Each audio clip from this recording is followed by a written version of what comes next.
Hey y'all, I thought I'd take a minute to come out here between rain showers and show y'all the 5 best nectar plants to grow in your Gulf Coast butterfly garden. Super excited to get to be out here because it's been raining almost non-stop for the past week. So let's get started. I'm going to start with the very best one for number 1, and that's milkweed. Right here I have swamp milkweed. You can see it right here. It's got this pink flower on it. They love this stuff. This is a smaller one that I planted later in the season. I had some bigger ones, but they were attacked by aphids and I had to cut them down. But this is a larval host plant. This is what monarchs lay their eggs on, and also every butterfly in the garden is attracted to these flowers right here. So this is called swamp milkweed, but you can also buy the milkweed at Lowe's and Home Depot, the one that has yellow flowers, and they love those just as much. Number 2 on the list of the best nectar plants are pentas. Pentas are a favorite of all the butterflies in the garden. I like these pale pink ones, but I also have some white ones and I have some purple ones. I'll show you these white ones right here.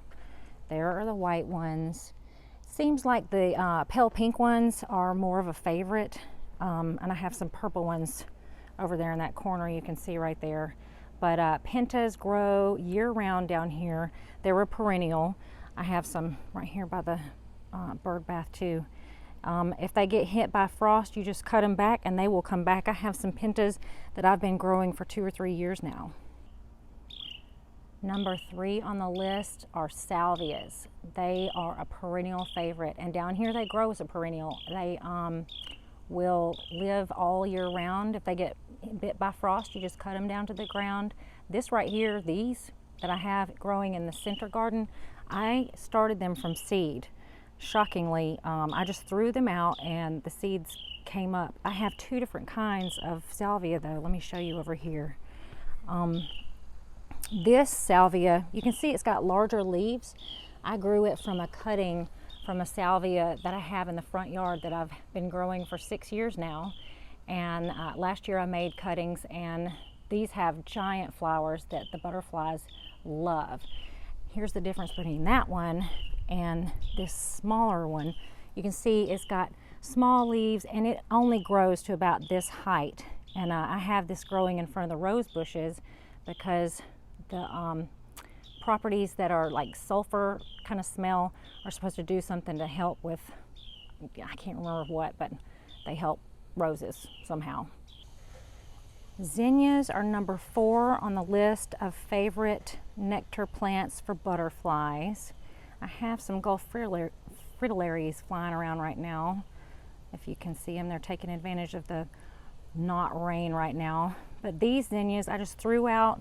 They were seeds. I didn't even bother planting them. I threw them out and then I kind of shuffled through them with my feet on the ground and then they came up. And last but not least, vinca are the last ones on my list of easy to grow plants that are good for butterflies. Look at this little lizard. Isn't him cute? I think him's just the cutest. So vinca, these vinca right here, I did not plant them. They just grew up from seed. That they get spread around, and you know, if they come up somewhere that you don't want them, just rip them out. You don't have to be worried about it, but they will easily self-seed and grow. Now I did plant these, and look, they've just taken over this whole bed, just masses of them. But the butterflies love those. I have pink and I have white, and you know what? I have another color over here that I dearly love, and I'm hoping to, I'm going to collect some seeds from this because don't you just love this? It's like a kind of pale pink with a little red center. That vinca is so pretty, and I've had that one for several years. It was in a pot, and then I planted out what was right here that was in the pot. So I definitely want more of that. That is a really pretty color. But if you want to feel like a rock star in your butterfly garden, I recommend planting those 5 flowers and a bunch of them. And they're super economical. Usually you can buy seeds very cheaply. You can buy flats of those flowers very cheaply. It is a quick, easy, cheap way to start a butterfly garden. Look at this darling little snake that I just found. It's in the hyacinth bean vine, and I've seen it scooting around the garden every once in a while, but I always see its tail because it's so shy. Look how gorgeous my sweet Afton roses are. Look at just how beautiful. I don't know what those little bugs are. They look like gnats. But oh, they smell glorious. Just gorgeous. And here are two Galway roses peeking through the trellis, looking lovely. There's another little bud up here. They're just lovely. Oh, I love the color. It hasn't faded yet, so I love it when it comes out this dark pink. Did y'all know that sweet potatoes have flowers? Here's one of them right here. Isn't it lovely?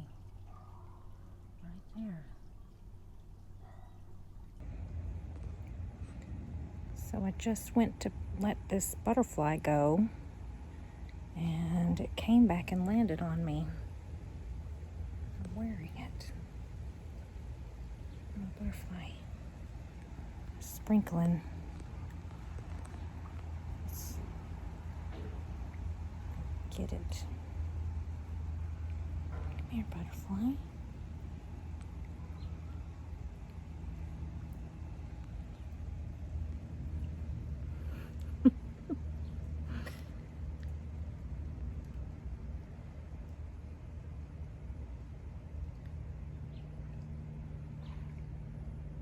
Here.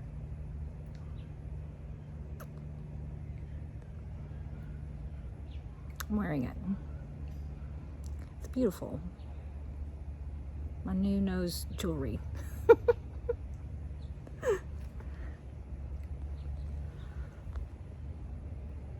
Maybe putting the butterfly on my nose wasn't such a good idea. Let's see.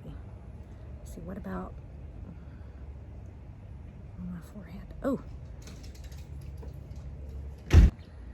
So I went to put this butterfly out in the garden, and it flew away. It came back, landed on me.